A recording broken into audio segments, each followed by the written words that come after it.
going on, everybody? Welcome to another episode of The Fans View.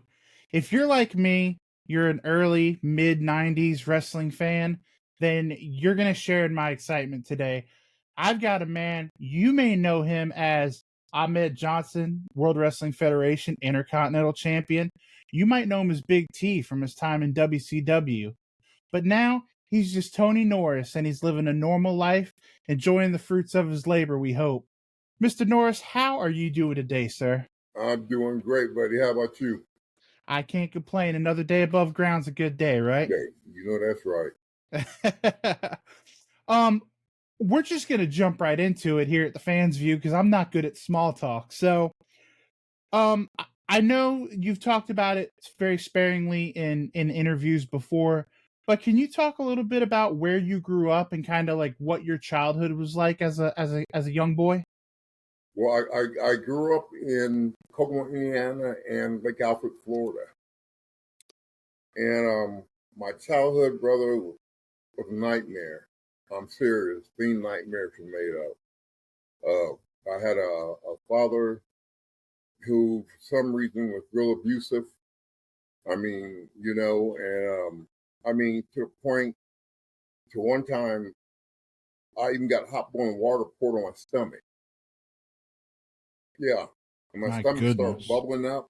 My skin started bubbling up, and so he ran the tub full of cold water and put me in it. And when he did, the bubbles started popping, and there was layers of skin floating on the top of the water. That's just one of the many stories, brother. So I My had a goodness. very traumatic childhood. Wow. I never heard I never heard that. That's unfortunate. I'm so sorry to Yeah. hear that. So that I guess would explain my next question. I know before professional wrestling, before all that, you actually had some background in the military, correct? Yes, sir. Yes, sir. I graduated most distinguished undergraduate. That's top of the class, and it was sad because in the auditorium it was jam packed with people's families and stuff. And here I am. I didn't have not one person there, but I didn't know that I was graduating top of the class. I mean, I outscored everybody on the PT, the aptitude test, the agility test, everything. And sniper weapon, everything, man. I outscored everybody on all throughout going. But they didn't tell you that during the Right. course. They don't tell you what your score is or where you placed. They don't tell you the graduation. And here's the graduation time, and they announce people, second place person get this, third person this, first place person get this. But then at the end of the night, they announce the most distinguished undergraduate, which is top dog. Right. And I got that honor, man, and it's one of the biggest honors that I could ever have. It was so funny when they announced most distinguished undergraduate Tony Norris. I'm looking around for another Tony Norris to stand up. I didn't know it was me. I really, truly did. I was looking around for another Tony Norris, and it was me. Wow. And military career was outstanding, man. That is awesome. See, you learn something new every day. I had no idea that you had served. That Yes, is sir. wow. So I guess the next question would be the natural question. When we know you from wrestling, when did you catch that wrestling bug? Were you a fan as a child, or was that something you kind of got into, as a result of obviously you were athletic and your physique being in the military? Was that just a product of that, or was it a childhood love of yours? Well, I used to watch it as a kid a little bit. I remember Dick the Bruiser and Crusher, and and my favorite wrestler of all time back then was Ivan Koloff. I love The Ivan Russian Koloff, Bear. man. I'm Nikita, not Wow. Ivan, Nikita Koloff. Oh, Nikita. Yeah, I Okay. was a Okay. big fan of Nikita Koloff. And All right. then I kind of got away from it, kind of grew out of it. And I met Stevie Ray from Harlem Right. Heat. Right. And Ivan Putski opened up a school here in Houston on Derry Ashford. And Stevie was going to the school, and he asked me would I come to the school with him, and go through it with him. At first, I was like, man, I don't want to do no wrestling. But then I changed my mind. It was my boy Stevie, and I was like, yeah, I'll go to school with you. So me, him, and Booker T ended up going to Ivan Pussy School, and we all graduated from the same school, and it's been uphill since then. I can completely understand that. So, and this even adds another layer to my question. If you were tight with Booker and Stevie, and obviously they ended up in WCW, starting their careers. What brought you to the WWF? How did that come about? Well, I had a match at the Sportatorium. I know you remember old Sportatorium. Yes, I had a sir. match with the Freebirds, Oh and wow. Okay. yeah, and I'm walking down the aisle. The Freebirds are already in the ring. I'm walking down the aisle to the ring, and some drunk jerk comes over the rail, full with tattoos, biker helmet, and this, that, and other, and he hit me in the back. But I thought it was one of the boys playing a ha-ha on me. So when I turned Right. around, I'm looking at this biker all tattooed up. I hit him, man. I hit him so hard, man. It's like you could hear the crack, like thunder in My his God. jaw. And I got to the ring, and Michael Hayes and Freebird just laughing their asses off, man. They were just laughing. And then we had the match, a very good match. And when I got done and went back to the locker room, Michael Hayes said, man, you need to be in WWF. And I Yeah. was like, yeah, that's great. I would like to be in WWF. He said, I'm going to get you in WWF. And I was like, well, I've Wow. heard that before, from other people. Right. And brother, he did it. Michael Hayes is the one that got me in WWF. He got me up there. Wow. So what was the process like back then? Because obviously these kids come in now, they go to the performance center, and then they Yes. get called up to what's called the main roster. But I mean, doing my research, you didn't spend much time in developmental, did you? You were kind of with the big boys, from the start, no?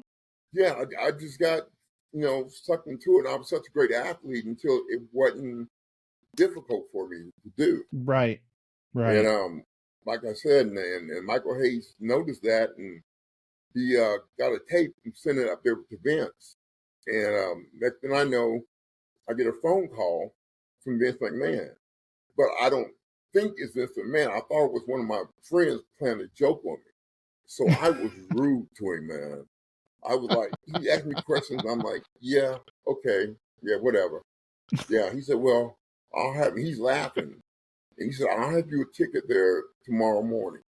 I'm like, yeah, okay, whatever. And kind of hung up the phone. He didn't hang up, I hung up on him. And then the next morning, he knocked at the door and it was UPS with a first class ticket to Stamford, Connecticut. And I'm like, what? Oh my God, that was Vince McMahon.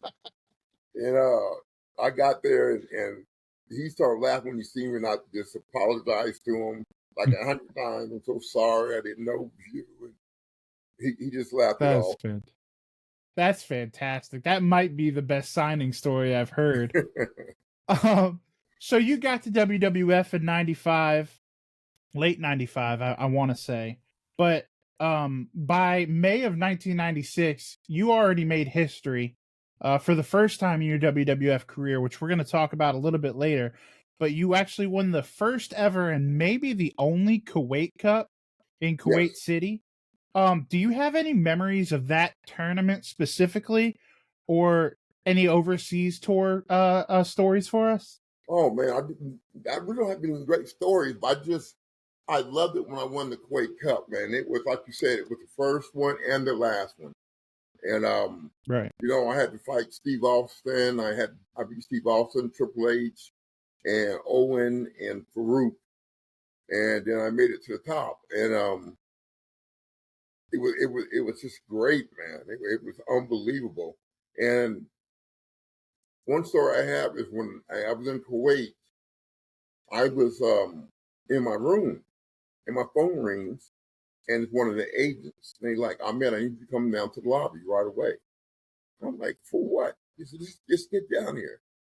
So I get down to the lobby, man, and one of the sheiks, one of the high, like, praised Right. people, and he's there, man, with like 10 bodyguards around him. I look outside, there's like 8 police cars in front, 8 police motorcycles in the back.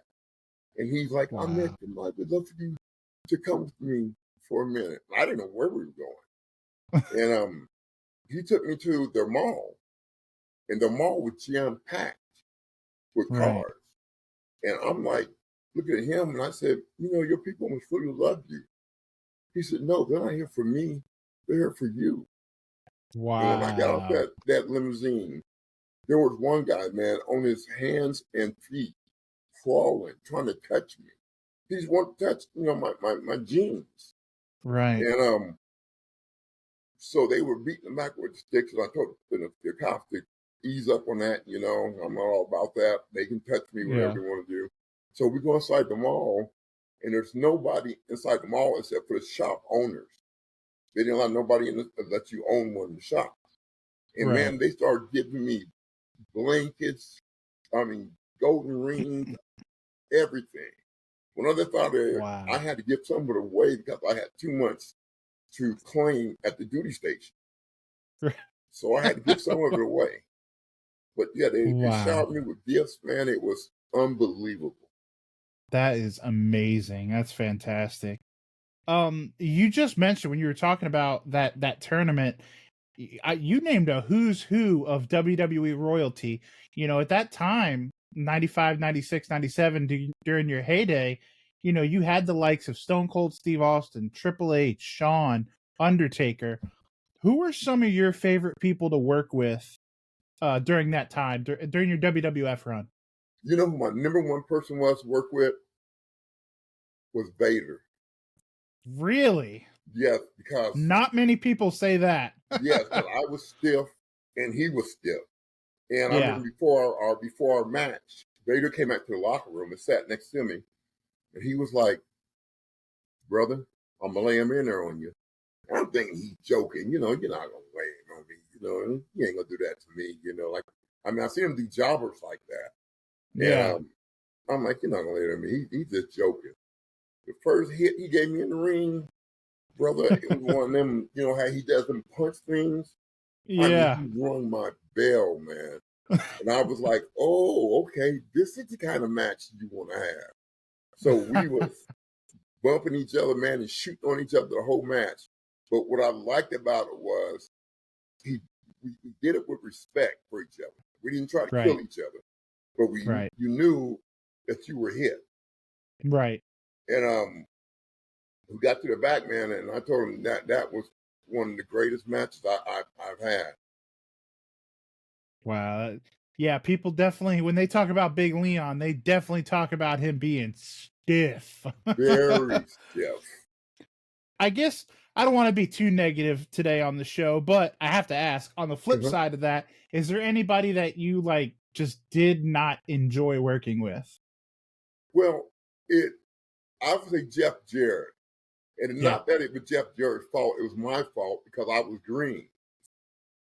I'm not putting the blame on Jeff, I'm putting the blame on me. I was green, and I don't think Jeff was willing to teach me, or work with me like he should with a guy there that's green. So Right. that was I hated having to fight him because he wouldn't help me, Right. teach me in the ring. Yeah, so that's definitely understandable, obviously. Um this is something that I couldn't wait when I knew we were going to do this interview. I could not wait to ask you because 96, I was like 7 years old. So this still sticks out in my head as a wrestling fan. One of your most memorable moments is you're on a gurney, Gold Dust gives you mouth to mouth, and you go berserk. I mean, you're busting through doors. You scared the ever loving hell out of 7-year-old Jarrett. Let me tell you, babyface or not, it's so impactful that here we are 30 years later, and it still made an impression. Well, that's the number one Can thing you people talk talk about. about? Yeah, absolutely. It's so iconic. You have the gold paint around your mouth, and it's Hmm. just, oh my goodness. Can you talk to us about that whole shoot and that day and what went into that? Was that live or did you guys film that ahead of time? No, brother, that was a live shoot. and we had practiced it Wow. beforehand. And what Goldust was supposed to do was put his hand over my mouth like this and Right. kiss his hand. But he knew it was Right. live TV, and he knew there was nothing I could do about it. So he kissed me for real. And I was Oh like, my "You god. son of a bitch!" Which I get off this journey. I I will not find you. I got off this journey, and so that's why I was so fired up. There was so much intensity in me. Yeah. And when I got to the back, he had already gotten his car and left the building. But I mean, Did I love Goldust to death, man. He's a hell of a worker, man. Yeah, One of the best. absolutely. I don't think he gets And his still flowers, going. man. Yeah, and still going. So did that shoot go other than Goldust kind of ribbing you and kissing you directly when he wasn't supposed to? Did everything else in that shoot kind of go the way it was planned, like with the door spot with Bob Holly, and all that stuff? Yeah, but the thing is, I had no intention on picking Bob Holly up like I did with one hand, and Right. nobody thought I could either. I think I was just that fired up. And That poor is Bob Holly, man, I picked Bob up, and I love Bob Holly. He's a good worker. I picked him up, and singing and swallow him, and just you know, the rest of the story kind of went from there. yeah. But I mean that and when Owen iconic. hit me with the cast on, that Uh-huh. knocked me out, he hit me for real because it was my fault because I was too far out. And he Right. jumped off the third rope and he had to really jump. And he lost control of the cast and it really did hit me in the head. It didn't knock me out, but it hit me in the head. Right. And Wow. cracked Owen's cast. But yeah, man, Wow. that was something else. I mean, you can't talk about the Ahmed Johnson character and not talk about that moment. It's almost synonymous with you. Yeah. Um, Most so people I'm try to I'm kind avoid of it because glad they think Goldust I'll did get what he mad at did. them. Huh? Yeah, I'm glad that Goldust or Dustin kind of did what he did because I mean that visual with the yellow paint on your mouth and everything was just it really made that segment. Right. Speaking of Dustin and the Goldust character, obviously I think your lasting legacy, at least in WWF, if not all of professional wrestling, is you were the first African American man to hold a championship title in the WWF. Yes, sir. Of course, that happened at the 1996 King of the Ring. You beat Goldust for the Intercontinental title. What did it mean to you at the time to make history like that? Excuse me. And now, with 30 years of hindsight, does it mean more to you even now? It means the world to me. To become the first African American champion that Vince and them trusted to carry a title.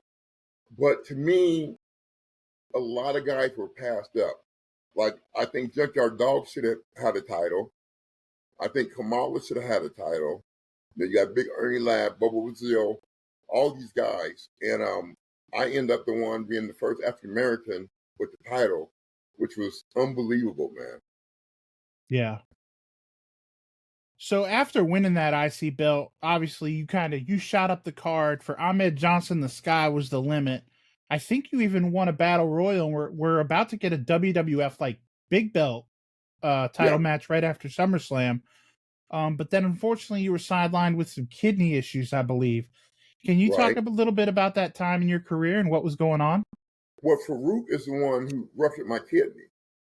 Oh That first God. time you guys seen Farouk and he ran out and kicked me, he Mm-hmm. he literally tried to hurt me.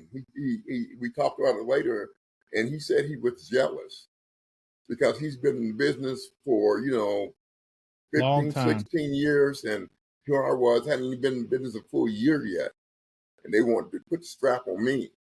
So Farouk is the one who kicked me in the kidney and ruptured my kidney, and it healed up great. It was, one of the moments you look back on and, kind of upset about what he did, but I Yeah. understand him being jealous. Yeah. That's definitely one of those what if moments because unfortunately after that it felt like we never got back to where we were because man, you were red hot. I mean, True. that's unfortunate. Upon your return, though, speaking of Ron Simmons, when you came back, you got the opportunity to feud with the Nation. Um, what was it like to work with those guys that were in the Nation at the time? You had Ron, you had Charles Wright, you had a young Dwayne Johnson. Um, do you have any fun stories from that time and maybe your feud with the Nation? Or any or more so, what was it like also to see that young Dwayne Johnson at that time in his career blossom into what we now know as The Rock? Well, it was working with Nation and working with Fruit was really fun because once again, me and him could hit each other hard with respect after he got over his little jealousy. And working with The Rock, I beat Rock 4 times. He never beat me once.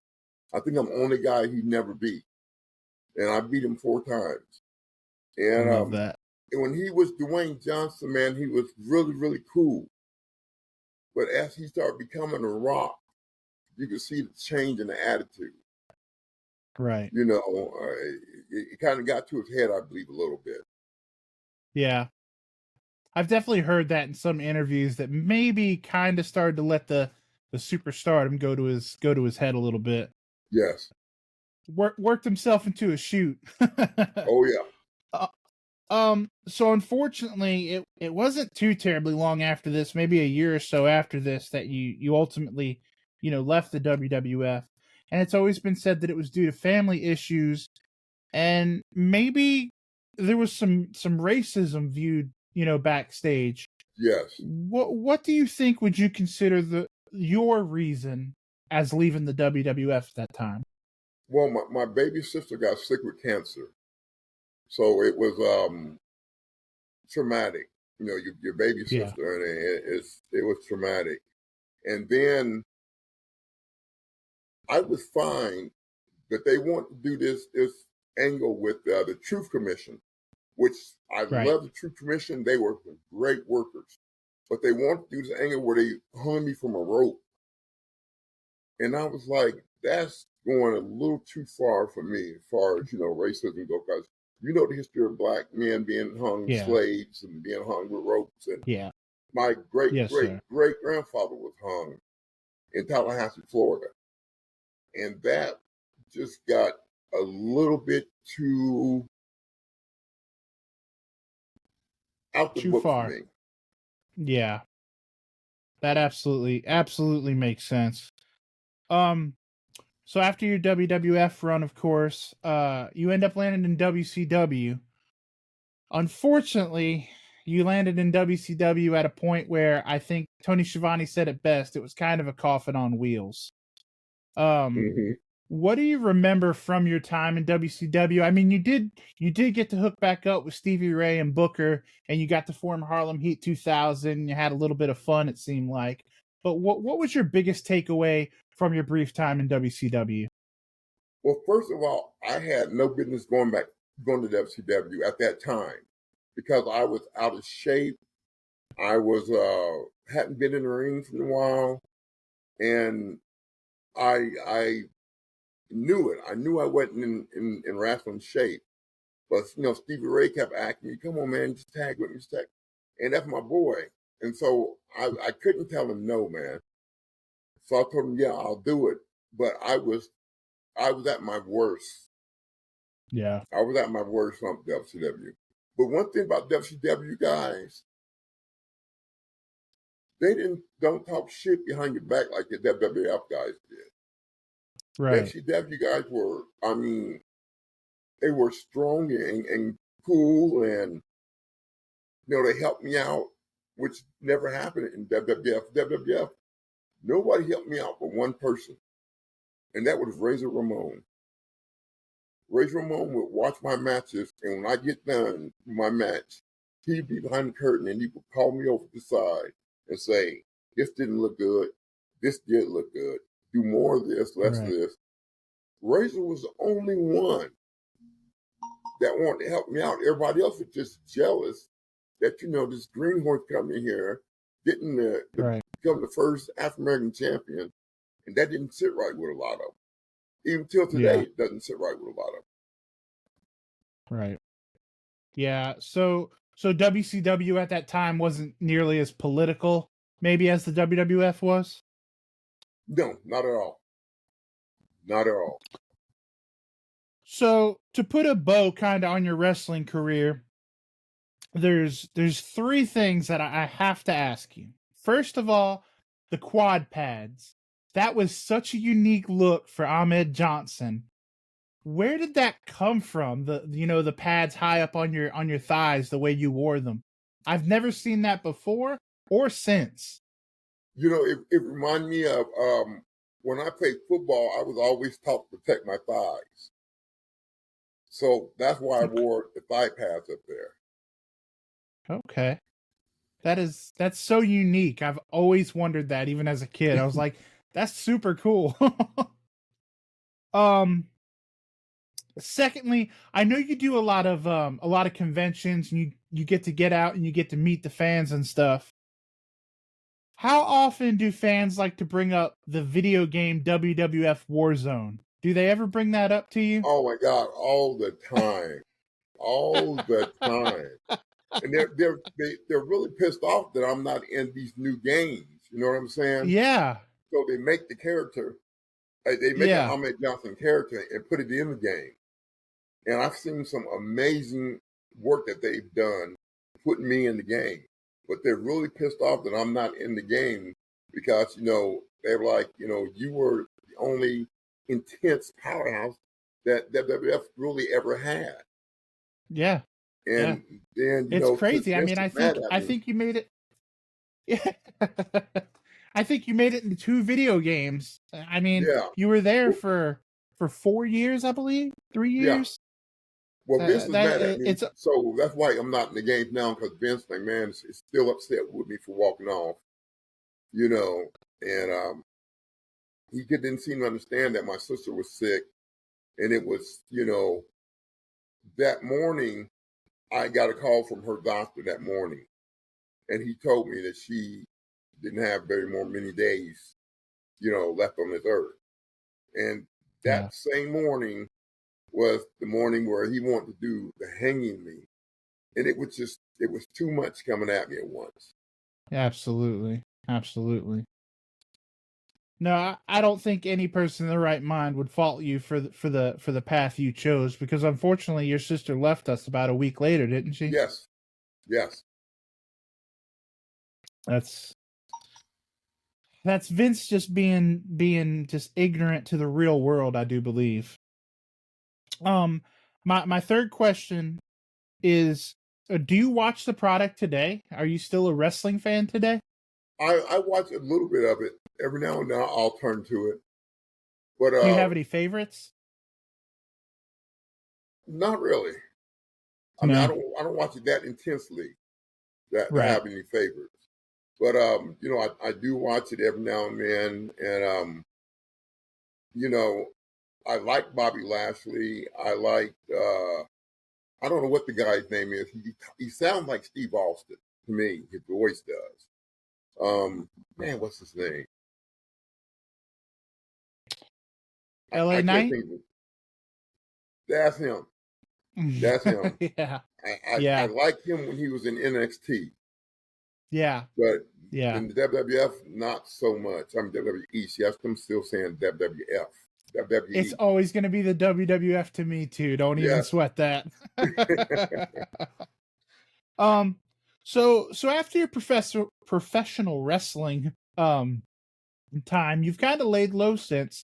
Like I said, you'll do some convention appearances here and there. Is that something you enjoy doing at this point? Yes, I'm starting. When I first did it, I didn't think I would enjoy it.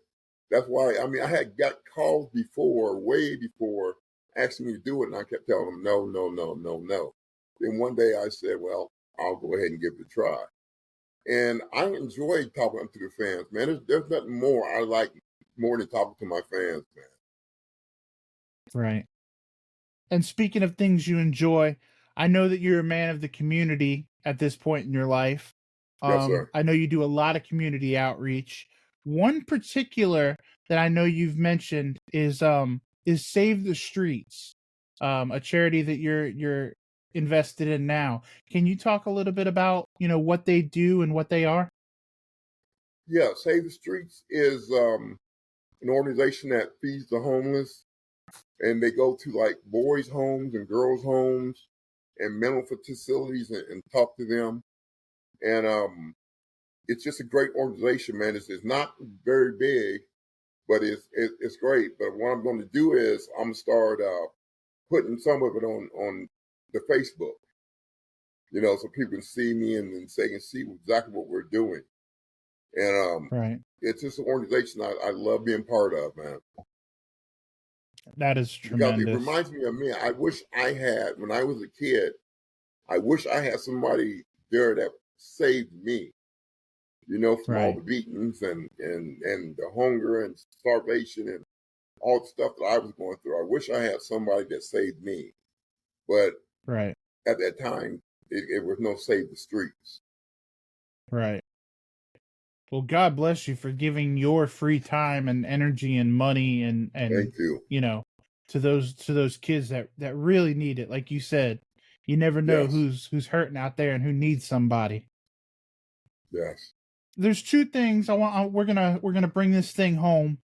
There's two things I love to ask all my guests because I feel like it really gives people an opportunity to know the person inside, not just the performer on the outside. The first thing I have to ask you is, over the span of your life, your career, it doesn't have to be wrestling related, but what's the best piece of advice that someone has given you? The best piece of advice someone's given me.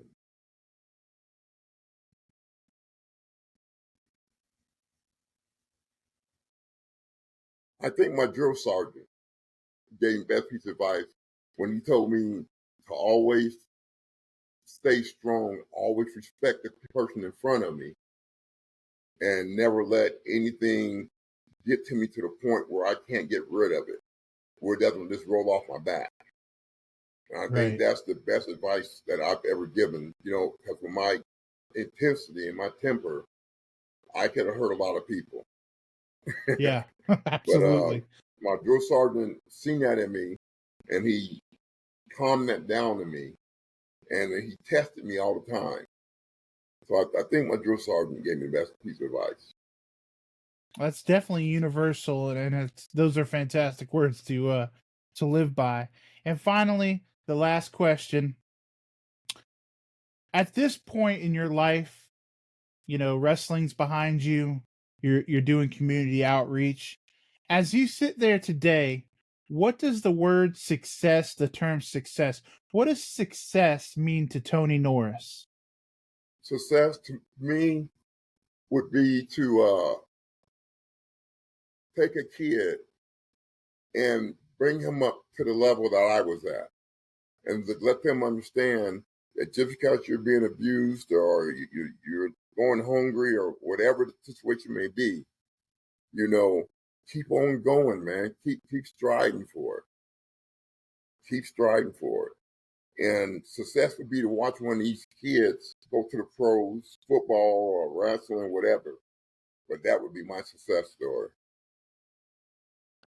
That is a fantastic answer. And I have to slip one more in for you because obviously this is the Fans View podcast. So I'd love to know, you're not much of a wrestling fan these days, but what are you a fan of? What are you doing in your free time? Video games. Call, Call of Duty, brother. I'm a Oh Call of Duty yeah. fanatic. I I'm a love fanatic it. of Call of Duty. Are Yeah, you playing so, the new Black Ops? oh, yeah, bro. I got them all. I even got the new one that came out. And I love I it. got a collection of Call of Duty games, man. And I'm just a big kid when it comes down to video games. I love that. Well, I just want to say again, I opened with it, but I want to thank you so much for taking the time out. I know you're a busy man. I can't thank you enough for stopping by and coming on the No podcast problem. and talking a little wrestling this evening. Um, where can people? Is there a website for Save the Streets? Is there somewhere people can go to check that out? You can go to Instagram, and it's at Ahmed Johnson. I'm sorry, it's at the real Ahmed Johnson Okay, on Instagram. okay. You heard And them, like I folks. said, I'm going to be starting. I got to go speak at a mental facility Thursday, so I'm gonna start filming it and putting it on Facebook and Instagram for people to see, what we do and what's going on with it. Well, that is awesome. Again, thank you so much for your community outreach, and we appreciate the time here at the No Fans problem, View. brother. And that's all we got this week, folks. So go check out Ahmed, the real Ahmed Johnson on Instagram. Check out Save the Streets. And don't forget, as usual, call your mom. Thanks, guys. We'll see you next time.